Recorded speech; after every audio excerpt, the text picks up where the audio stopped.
अस्सलामु अलैकुम वरहमतुल्लाहि वबरकातुहू। आपको पता है रमजान आ रहा है और बिल्कुल करीब है रमजान। अक्लमंद इंसान वो है जो रमजान के आने से पहले रमजान की तैयारी करे। खुद हमारे और आपके आका हजरत मोहम्मद मुस्तफा सल्लल्लाहु अलैहि वसल्लम रमजान के आने से पहले रमजान की तैयारी फरमाया करते थे। अल्लाह से 2 माह पहले दुआ मांगा करते थे, अल्लाहुम्मा बारिक लना फी रजब व शाबान बल्लिगना रमजान। या अल्लाह हमारे रजब में, हमारे शाबान में बरकत अता फरमा, इतनी बरकत अता फरमा कि हमें रमजान तक पहुंचा दे। और आपको भी ये दुआ मांगनी चाहिए। पहला काम ये करना है कि रमजान के आने से पहले पहले अल्लाह से दुआएं मांगनी है। या अल्लाह इतना मुबारक महीना आ रहा है, हमें इस महीने तक जिंदा रख ताकि हम ज्यादा से ज्यादा नेकियां कर सकें। मेरे मोहतरम, रमजान खुशकिस्मत लोगों को मिला करता है, जिंदगी का कोई एतबार नहीं है। पिछले रमजान में जो हमारे साथ साथी थे, हम उनको देखते थे रोजा रखते हुए, तरावी पे आते हुए। इस रमजान में नहीं है, चले गए कब्रों में। हमने भी चला जाना है। अल्लाह से दुआ है हर मुसलमान को अल्लाह रब्बुल इज्जत रमजान जैसी नेमत अता करे, ज्यादा से ज्यादा रमजान उसको नसीब हो।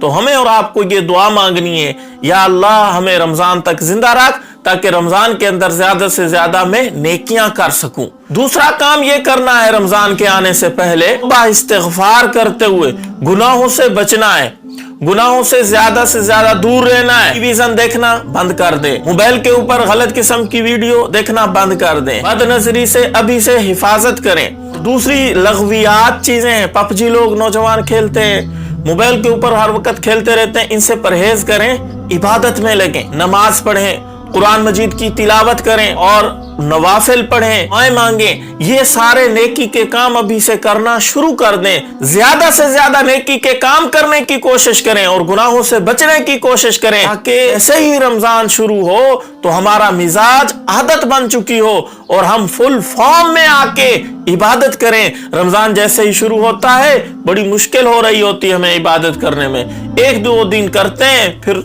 वैसे के वैसे बैठ जाते हैं। शुरू में मस्जिदें भी भर जाती हैं, लोग तिलावत कुरान भी करते हैं, नवाफिल भी पढ़ते हैं, तरावी में भी 3-3 सफ़े होती हैं। जैसे ही 2-4 दिन गुजरते हैं वो सफ़े कम होना शुरू हो जाती हैं, कुरान मजीद की तिलावत छूट गई, रोजे छूट गए, इबादत से हम दूर हो जाते हैं। उसकी पता है क्या वजह है?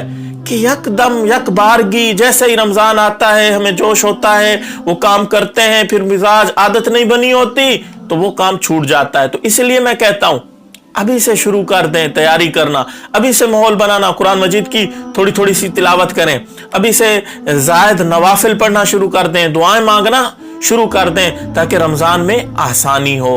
और तीसरा और आखिरी काम ये करना है कि रमजान का अभी से माहौल बनाना शुरू कर देना है। अभी से माहौल बनाना शुरू कर दें और इरादा करें नेकी का कि हम रमजान में ज्यादा से ज्यादा नेकियां करेंगे। नियत करें, इन्नमल आमालु बिन्नियात, आमाल का दारोमदार नियतों पर है। अभी से हम नियत करेंगे, ना करें हमारी मौत हो जाए तो उस नियत करने के ऊपर भी हमें अजर व सवाब मिलेगा। किसी ने अगर इरादा किया हुआ है रमजान में मैं इंशाअल्लाह रोजाना 3 पारे पढ़ूंगा, अभी से माहौल बनाना शुरू करे, कम से कम आधा पारा अभी से पढ़ना शुरू कर दे, पाव पढ़ना शुरू कर दे, और ये नियत होगी कि रमजान में मैं तिलावत बढ़ाऊंगा। इसकी मौत हो गई तो उस कुरान मजीद पढ़ने का अजर व सवाब इसके नामा अमाल में लिखा जाएगा, क्योंकि ये इरादा कर चुका था। किसी ने इरादा किया हुआ था मैं सदका खैरात करूंगा, अगर जेब में एक ढीला भी नहीं है, इरादा किया हुआ कि मैं इतना सदका खैरात करूंगा, नहीं कर सका रमजान में, तो इसको इस नेकी का अजर व सवाब मिलेगा। इसकी मौत हो गई, इसको अजर व सवाब मिलेगा। इसलिए किसी शख्स ने मस्जिद बनाने का इरादा किया हुआ है, वो कहता है जब भी अल्लाह मुझे तौफीक देगा, पैसे होंगे, मस्जिद बनवाऊंगा। अब उसकी मौत वाक़ई हो जाती है,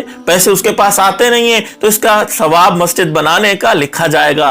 अल्लाह रहीम ज़ात है, हर वक्त नेकी का इंसान इरादा करता है, वो तो नेकियों के लिए बहाने ढूंढती है। इसलिए अभी से माहौल बनाए, नेकियां करें और दुआएं करें। ये सारे काम करेंगे ना इंशाअल्लाह। उम्मीद है जो बातें मैं समझाना चाहता था आप समझ चुके होंगे, इसके ऊपर अमल करेंगे, तक ये वीडियो शेयर करेंगे, दुआओं में याद रखेंगे। अल्लाह हमें रमजान तक सलामत रखे, ज्यादा से ज्यादा नेकी करने की तौफीक बख्शे। अस्सलामु अलैकुम वरहमतुल्लाहि वबरकातुहू।